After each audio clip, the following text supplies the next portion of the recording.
Hey everyone, welcome back to the Roast West Coast Coffee Podcast. And this week's Coffee Smarter session with me, Ryan Wolt, and our coffee expert today, Siri Simran Khalsa, the Director of Coffee from Lofty Coffee, based right here in North County, San Diego. I should say coffee a few more times. Actually, this is a coffee podcast. I'm sure that I will. Siri and I are going to talk about the materials that our brewing apparatuses, or is it apparati? Either way, we're going to talk about what the stuff that we make coffee in and drink coffee out of is made from, and how it might affect the flavor of the coffee inside. I want to know from the expert if my coffee is going to taste differently if I drink it out of a ceramic mug, or out of a double-wall steel Yeti camp mug, the ones that look so cool on Instagram. And I'm sure that Siri will have the answers for us. I hope you guys are excited for some coffee talk today. If you are listening to this show while you're out doing something else, and you hear that thing that you really want to learn more about, don't worry, you'll find links to all the fun stuff on roastwestcoast.com. That's where I recap every episode of the Roast West Coast Coffee Podcast and provide links, updates, coffee news, and more. Check it out, subscribe if you want. That's roastwestcoast.com. Now, let's get a little coffee smarter today.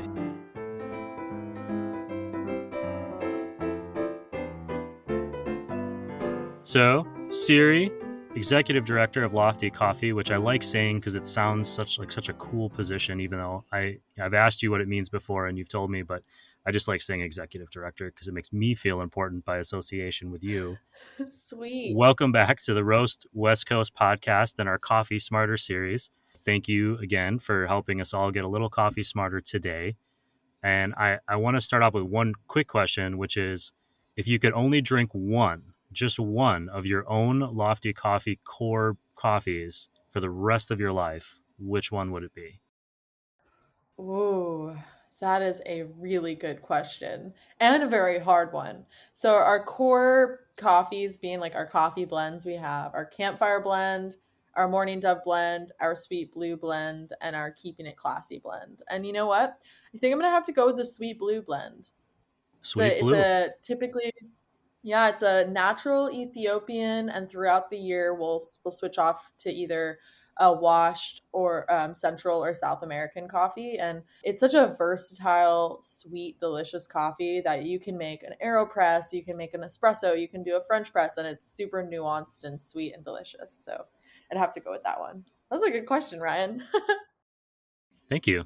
It was a leading question because now that we have the blend, the Sweet Blue that you're going to drink for the rest of your life, you need something to brew it in and then something to drink it out of, like a mug or some sort of liquid holding vessel, like a chalice or something. I'm assuming in this case you're like stranded and you're a pirate or something. So how does the type of drinking vessel, drinking glass impact the taste of that coffee? So for example, if I drink the same coffee, the same Sweet Blue blend out of a ceramic mug versus a clay one versus like a double wall steel camp mug, how does that impact the taste? And also, I mean, the second part of that would be on the brewing side of it. If I brew like in a French press versus an AeroPress, which an AeroPress is generally more plastic, I think, than a French press would be glass or steel. How does that impact the flavors in the coffee that we're getting? Yeah, so I'm going to start with the brewer because I feel like the brewer is going to impact so many aspects of the quality of coffee where the vessel might only impact a couple. So if we're using that Sweet Blue blend and we have a few different brewing methods, there's kind of two main brewing methods in brewing filter coffee specifically. And the first being infusion and the second being immersion.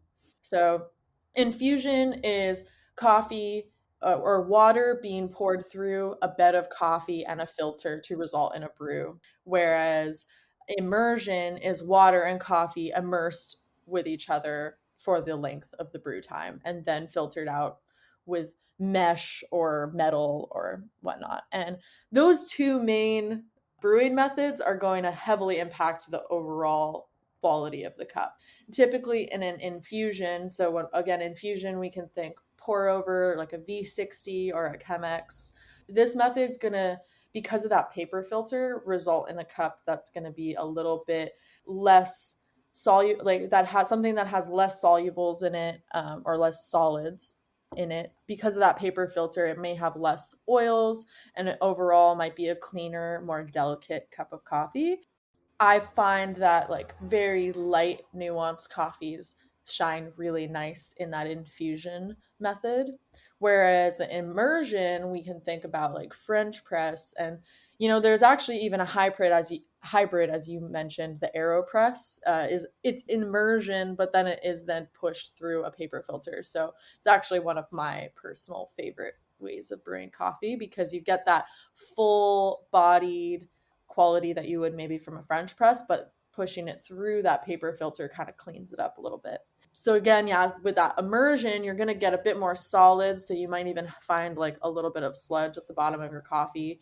I find this way of brewing complements like more, maybe a little darker roasted coffee, or even coffees that just have more like smooth, rounded flavors versus like high, bright, acidic flavors. So that's kind of the first part of that question, where it really depends on what you're looking from your coffee. If you like that really big body, full, like textural experience, that immersion might be your preference. Whereas if you like something a little silkier, lighter, more delicate, that infusion might be another great option. So you mentioned you're talking about the paper filters. I want to just clarify something there. I've read on the internet, so I'm assuming there's some truth to it, that the type of paper filter, like an unbleached versus a bleached, or a white versus a brown, like paper filter will change the flavor of the coffee. Is that accurate, or is that just kind of is it enough that you would even notice? I mean, is that something that I should think about when I'm buying my paper filters? Like I've purchased some paper filters that were marketed as being more environmentally friendly, but then I've heard that might not be as good for the coffee. Where does that land in that Mhm. process? Yeah, so this is actually a funny experiment I did during my training recently, where first thing I would always recommend for like a single pour over type situation, to rinse your paper filter, whether it is a craft brown non-bleached paper filter or if it's a bleached paper filter. And by doing that, you're allowing that paper to like first get pre-wet and kind of remove maybe any papery flavor it has. Then maybe the next time you do a pour over, do that, and then just try the water that you pour through. During the training, I did that to show my trainees that like this actually has a flavor, and it tasted like an envelope. It tasted like the way when you lick an envelope. Uh, and actually, interesting enough, if anyone wants to go and really see this for themselves, there's this coffee guy on YouTube called James Hoffman is his name, and he does a video where he's like cups all sorts of different paper filters. So he soaks the filters in water, and then he's blind tasting all the paper, or all the papery water. And I mean, you're seeing someone else do this, but he kind of describes what each filter tastes like. And I would say that each one does have a slightly different flavor, but overall, yes, like all paper filters are typically going to have some sort of flavor, where some may have less than others. And I do think that the consensus is that the bleach filters tend to have like a less papery flavor. As I mentioned in my training, it kind of had more of like this envelope glue flavor versus like a paper flavor. But I do think that pre-wet could help avoid any flavors getting into your coffee brew. I honestly cringed a little bit when you said licking an envelope. I think after COVID, the idea that I would buy something in a store and just put my mouth on it seems like the most insane thing Right? I've ever heard in my life. Like we used to just lick glue for like to mail a bill or something that like really we didn't even care about. That is just Totally. I'm honestly shaking like just thinking about it. So it sounds like you, That's hilarious. despite the fact that the paper has a little flavor, it sounds like you're partial to the AeroPress, which is both immersion and pushing through that filter. And so we're not looking at this as a situation where like you're going to get a bad coffee if you do this method or that method. It's just going to be something to be aware of. Yeah, and I think it's coffee is so personal, and we all, I'm sure like we could all probably look back and find like some memory of like the first time we had coffee and it like changed our lives. At least I can. And I think like throughout life, like preference just gets, we learn our preferences. And I like to teach and share my stories about coffee as like, this is my preference and you probably have a totally different preference, and that's really interesting and cool, and let's talk about it. And like what about a full immersion do you like? What about a infusion do you like what about these hybrid methods do you like? And I just think that's so interesting, and it's like it's just awesome. And I like, as I said, I really love the AeroPress. I think it I like a French press that has that full body, but I'm not always looking for like that viscosity. Mm-hmm. And so I do think, especially with a lighter cup of coffee, like even today, I had this natural Ethiopian from this roaster called Lot 61.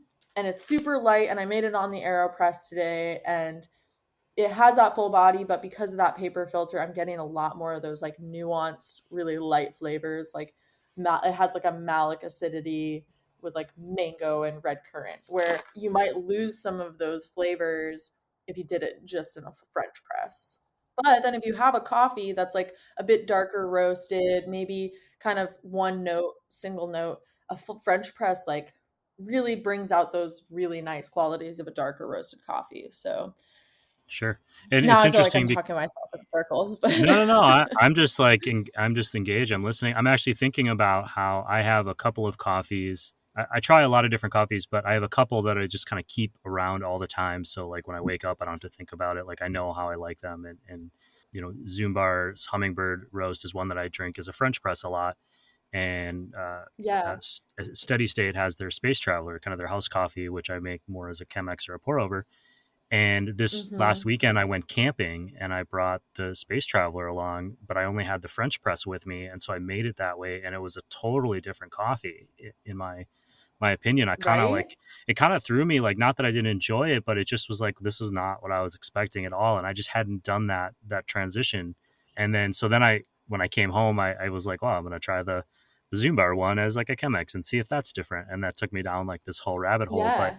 But it really was interesting. That's kind of what I've been thinking about while you were talking about the AeroPress there. I think a good way to close this week's episode is to ask you, based on all of what we just talked about, what's your opinion on like the Keurig coffee maker and how that affects your flavor? Yeah, that's a great question. I have some experience with the Keurig. My grandma has one, so if I'm ever over at her place having breakfast or something, I will enjoy a cup of Keurig. I do think it's incredibly wasteful. It is so wasteful. It is so wasteful. And so like that's my big shtick about it. I would say, again, coffee is so personal, and everyone has a preference. And if someone's preference is convenience and user friendly, I think that's great. I think in coffee and like working in the coffee industry, I'm constantly thinking, how can we be a bit more quote unquote sustainable or a little bit more conscious about the waste that we're producing? So for me, again, the Keurig's like, dang, that's just so much just extra trash being thrown out. I do know that there's like these like reusable Keurig. Yep. I'm not sure how. I'm like curious with the times I've used Keurig, it brews so quickly that for like a lighter, more specialty coffee roast, I wonder if it's gonna be as good as like maybe these like darker kind of things that you get when you just like go to the grocery store that just extract really quickly. Overall, I would say you're probably drinking pretty under extracted coffee from a Keurig. And I also I think like I love coffee and I need coffee in the morning. And if there's a Keurig, I'm going to use it, and it's fine. Like I'm pretty flexible about where my coffee comes from. Like I'm a sucker for a good cup of diner coffee that's been sitting on that warmer for an hour and a half. I love that. And, if I'm ever air traveling, I'll drink the airplane coffee. I do think there may be other options that are convenient and maybe a little less wasteful. So that's my thought on Keurig. The best coffee is the coffee that's in front of you in the moment. Totally. For Yes. the most Yeah, part. and I know you were right. I know you were looking to wrap this up, but did you want to talk about the cups at all? Because I Oh have yeah, a few yeah. thoughts on different types of cups as well. Yeah, let's do it. What are those Cool. thoughts? So, yeah. Well, my big so I'll start with what I love. I love a ceramic cup. I just think a ceramic cup, like a heavy ceramic cup, is my preferred way to drink coffee. There's something about like a heavy cup that I don't know, I just love it. I also particularly love like a handmade ceramic cup. There's something I think like with the heaviness is that it's like warm, but it's not too hot, so you can like hold it. And I one of my favorite mugs is actually this ceramic mug that my brother made in like high school, and it's like by no means perfect. There's like little cracks in it, but there's just something very comforting in holding it. And I would say like if I were going to a coffee shop, that's like one of my I love like when you just get a nice handmade ceramic. And typically like a glazed ceramic. Whereas then you go down and you mentioned earlier there's like a clay, maybe unglazed ceramic. I've had some coffee out of those. One thing that I don't love about them is like the mouth experience of like when Sure. your mouth touches like the rough edge. To me that's like it's like a rough edge. Uh to me it sort of like takes away from maybe the like tactile experience a coffee has to offer, where like with a glazed cup it kind of just like it's all about the coffee. And then my least favorite, I would say, and is probably actually one of the most used, maybe a lot of your listeners use this, is like this double walled steel cup. And why that's not my favorite is because I almost think it keeps the coffee too hot.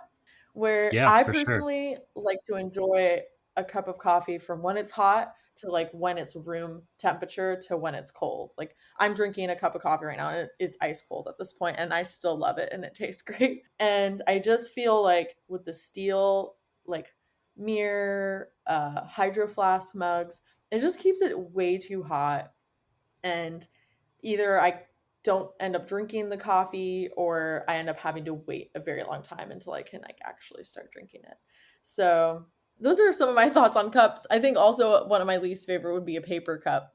I think especially one with a lid. I think coffee is so not only is it a like a taste and a tactile experience, but it's also very much like an aromatic experience. And if you're kind of don't have that space in the cup to actually smell the coffee while you're drinking it, I think you're losing a bit of what that coffee has to offer as for like a beverage experience.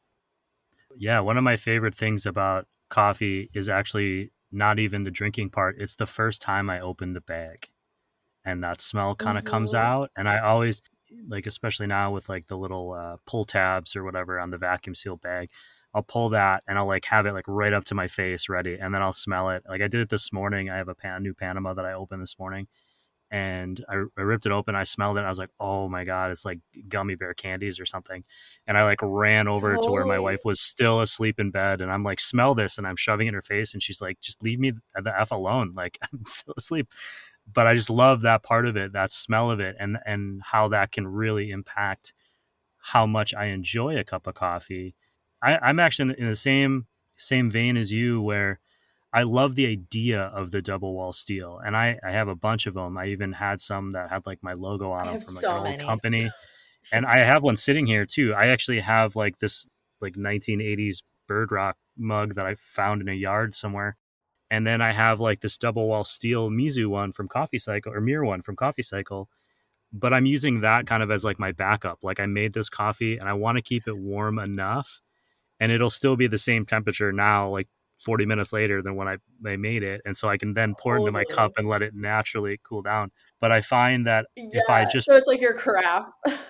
Kinda, yeah. And, you know, and it's what I use if I'm out camping or something and I'm like setting it down and there's wind and it's Yeah. cold or I'm at whatever at the beach. But even then, like it kind of feels like just a, it's like the difference like in design between warm and cool tones. It's kind of like the clay feels like it's this warm kind of flavor and everything's kind of billowing out and warm. And then the steel to me feels like it's a little bit cooler and kind of tamping down maybe some of that. And that could just be mental or emotional. I don't really know, but it's just a really Yeah. interesting thing. And they are so popular now. And I think a lot of it is because of that heat component, you know, like especially with takeout. Like if I'm getting it to takeout and I'm going to work or I'm going to somewhere, I'm running errands or it's in the car or it's wherever, I think it's nice that that coffee can be hot. But this is my own little advice to anyone listening, which is that if it's a really good coffee, it won't matter if it's room temperature or if it's cooled down like on its own. It'll still taste good. It'll just be a different temperature. And sometimes I actually find as a coffee cools, it actually brings out different qualities of the coffee and the flavor can kind of change a little bit, which again, for a drinking experience, I think that's really cool and really unique to coffee because you are drinking it from like very hot to cold. And as we're talking, actually, Tim, I'm just thinking like, again, my own personal experience and love for coffee, like I think that the majority of coffee consumers are probably grab and go, drinking this coffee in the car or on doing my errands or just getting my caffeine, where I think about my own personal relationship with it and how the overall experience is so important to the point where sometimes, even if I have that mirror mug of coffee in my car and I'm like doing an errand, sometimes I don't even drink it. I'm like realizing like maybe I take a couple sips, but for me, that moment of sitting down, or even when I'm at work, if I'm like standing up and getting my pars ready for the day or something, like to me, it's so much about the rounded overall experience of it. And I do think that my personal relationship with coffee is not on the go because I get to come into work and I'm working in a coffee roaster and I don't have to that's not my lifestyle. Like my lifestyle is enjoying coffee for what it is in these moments. And so yeah, I just think that's so interesting. And I think yeah, there's definitely people out there where their preference is to have it extra hot, 200 degrees, like burning their mouth and they love it and that's how they drink coffee. And that in that sense they might prefer the mirror mug. Now I'm just like off on this whole hot thing. I'm going to tell you this quick story before we go, which has nothing to do with coffee at all and everything to do with the temperature of soup. Which is when I used to be a waiter and I was at this breakfast place, and this woman would come in every week, and at like 9 a.m. she would order soup, and it was always it was like that diner coffee, right? It was soup that had been like left in the soup thing, you know, overnight. It was a 24 Yeah. hour type of diner. And so I would bring her out this hot 500-degree soup and she would take a sip and she'd send it back and say it's not hot enough. I'd put it in the microwave, I'd bring it back, it still wouldn't be hot enough. And it was like this every week, week after week after week. And it was never hot enough. She always left unhappy. And I finally kind of cracked one Sunday morning and I gave her soup for like the third time. And she said it wasn't hot enough. And I said, there's literally no way it can get any hotter. I have put it was already hot, and then I microwaved it for 20 minutes. This is the hottest soup that exists on the face of the earth. There's nothing hotter than this except for maybe lava. And she just looked at me and she goes, "Oh, okay, well, thank you then." And I kind of was just like in shock. Like, that's all it took. I could have done this so long ago. And then I asked her, why is it important to you that it's so hot? Because at this point, I had to know. And she said it was because as she got older, she started losing the ability to distinguish flavors and tastes. And so temperature was really her only gauge Mm. of food, and she had lost kind of the joy of some of the flavors, and she was trying to reach some sort of connection with her food, and that totally changed the dynamic of our relationship. Instead of just being this woman who was like always mad at me for not bringing her hot enough, I started to understand and really try to make an effort to do that. And I wonder about that with coffee. I think one of my bigger, not a big fear, this is a very first world fear, but is I really love eating and drinking, you know, food and beverages, and losing that flavor over time is something I don't take for granted because of that experience with that woman. And that's my story about soup. Wow, that's a really beautiful story. Yeah, no, that's really cool. And I think that's, again, I've just been in this trainer mode for so long, and we talk a lot about, serving from the heart and like, connecting with people. And yeah, when people kind of be like serving people and being served is in a way this very like vulnerable thing. And sometimes it's like it can be, especially if you're seeing so many people all day, it can be hard sometimes to like step away and see people for individuals and having their own life experience and maybe going through hard things or like losing their sense of taste or just having a bad day, and just remembering like maybe asking those questions of like, why do you like it this way, or how are you like really how are you today? I know we all say we're good, but like, how are you? Like, how can we make your day better? Yeah. How can I give this soup to you that's 1,000 degrees? So yeah, I think that's absolutely beautiful. Thanks for sharing that. Oh, yeah. I mean, it's just relationship advice in general. I have learned after my wife and I have been together like 17 years now, and then coming up on 18 when the show comes out. And I've learned that when either one of us is snappy or cranky or says something, maybe not so nice, it generally has nothing to do with the other person and everything to do with whatever other emotions we're going through that day or stress that we're going through that day. Yeah. And one of the reasons, excuse me, I feel that we've succeeded this long is because we are able to have those moments and not take them so personally anymore.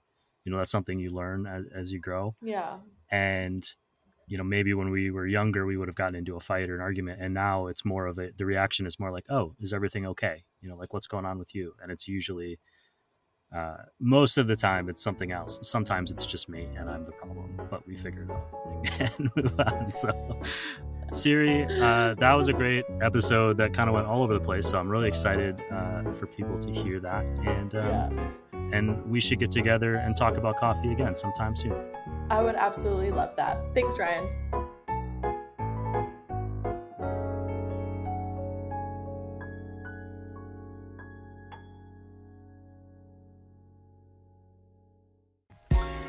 Hey everyone, this is Cody from San Diego's first and longest running local beer podcast, Beer Night in San Diego. If you love the local beer community, check out Beer Night in San Diego, available everywhere podcasts are found. Each and every week we bring you great local beer discussion, beer education, news, and tons more with a touch of comedy. Check out Beer Night in San Diego to laugh and learn with us.